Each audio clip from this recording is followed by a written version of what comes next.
আসসালামু আলাইকুম। ম্যাথ কেয়ারের পক্ষ থেকে আপনাদের অসংখ্য অভিনন্দন ও শুভেচ্ছা।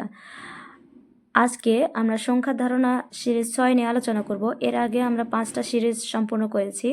তো এর মধ্যে আমরা 19টা অঙ্কের সমাধান দেখিয়েছি।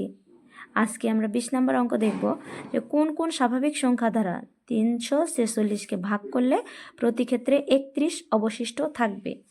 প্রশ্নটা আমরা আবার দেখব, কোন কোন স্বাভাবিক সংখ্যা দ্বারা 346কে ভাগ করলে প্রতি ক্ষেত্রে 31 অবশিষ্ট থাকবে। সংখ্যা দ্বারা আমরা ভাগ করি, সেই সংখ্যা থেকে 31 অবশিষ্ট থাকবে। তাহলে সর্বপ্রথম আমরা 31 অবশিষ্ট সংখ্যাটাকে বাদ দিয়ে নিব। তাহলে সমাধান আমাদের কি হবে? সমাধান 346 মাইনাস 31। তাহলে আমরা কি পাবো? 5 1 315। 315কে এখন আমরা ভাগ করব।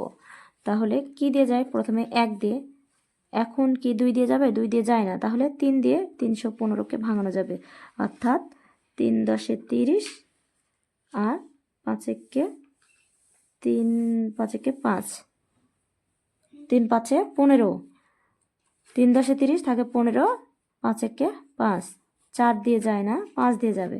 তাহলে 5 6 30, 6 আর থাকলো 1, 3 5 15, 6 দিয়ে যায় না, 7 দিয়ে যাবে, 7, 3 7 21, 4 7 28, 4 28 2 3, 3 5 7 35, 8 দিয়ে যায় না, 9 দিয়ে যাবে। তাহলে 9 দিয়ে যদি আমি 31কে ভাগ করি তাহলে কি হবে? 3 নং 27, 27 3 আর থাকলো 4, 5 নং 45, অর্থাৎ থাকে কত?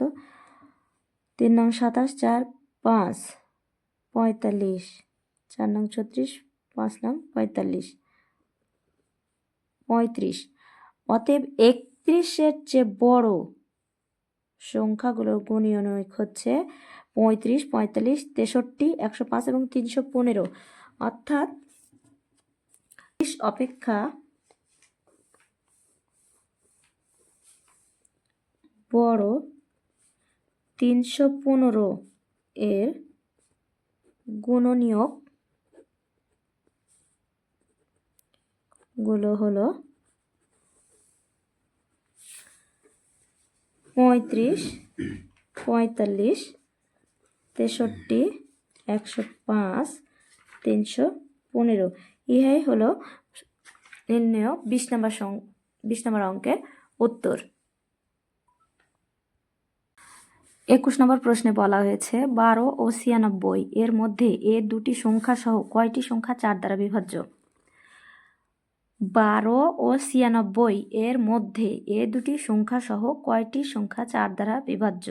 তাহলে আমরা সর্বপ্রথম কি করব? 96কে 4 দ্বারা ভাগ করে নিব। 12 ও 96 এর মধ্যে যেহেতু সংখ্যা দুইটি, তাহলে 96কে 4 দ্বারা ভাগ করি। তাহলে কি হবে? 4 দুগুণে 8, 4 4 16, 24, 24 96 হলো 24টি সংখ্যা দ্বারা বিভাজ্য। তাহলে কি হবে? 12 আর 96-এর মধ্যে 4 দ্বারা বিভাজ্য সংখ্যা হবে কি? 4 4 দ্বারা ভাগ করা যায়, 4কে 4 দ্বারা ভাগ করা যায় এবং 8কেও 4 দ্বারা ভাগ করা যায়, অর্থাৎ 4 দুগুণে 8। তাহলে কি হবে? এই 24-এর মধ্যে এই দুটি সংখ্যা বাদ যাবে, অর্থাৎ 24 মাইনাস 2 ইজিক্যাল টু 22টি। অতএব 12 ও 96-এর মধ্যে এ দুটি সংখ্যা সহ 4 দ্বারা বিভাজ্য সংখ্যা হচ্ছে 22টি। এটাই উত্তর হবে।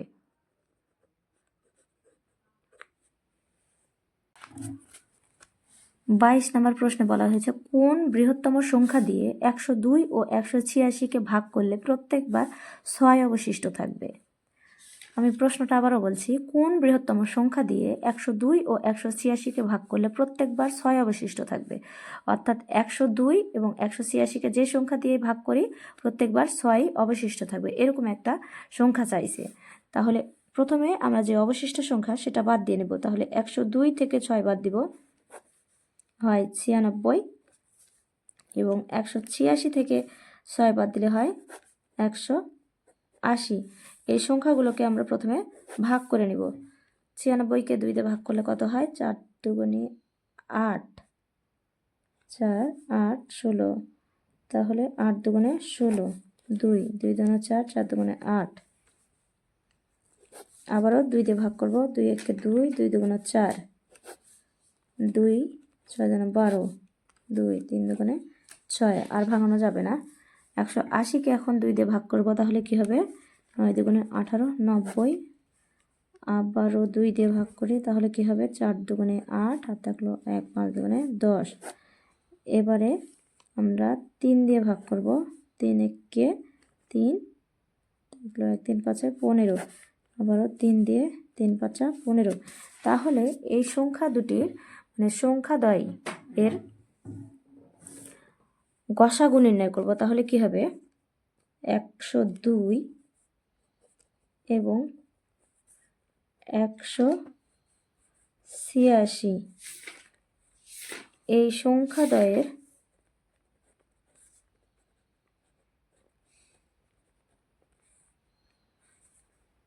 হতে 6 বাদ দিলে তাকে 96 এবং 180, এই 96 এবং 180 এর গসাগু আমরা নির্ণয় করব। তাহলে কি হবে? 96 ইজিক্যাল টু 2 গুণন 2 গুণন 2 গুণন 2 2 গুণন 2 গুণন 3 এবং 180 এর গসাগু নির্ণয়ের ক্ষেত্রে আমরা লিখব কতবার দিয়ে ভাগ করছি সেই সংখ্যাটা 2 3 গুণন 3 গুণন 5।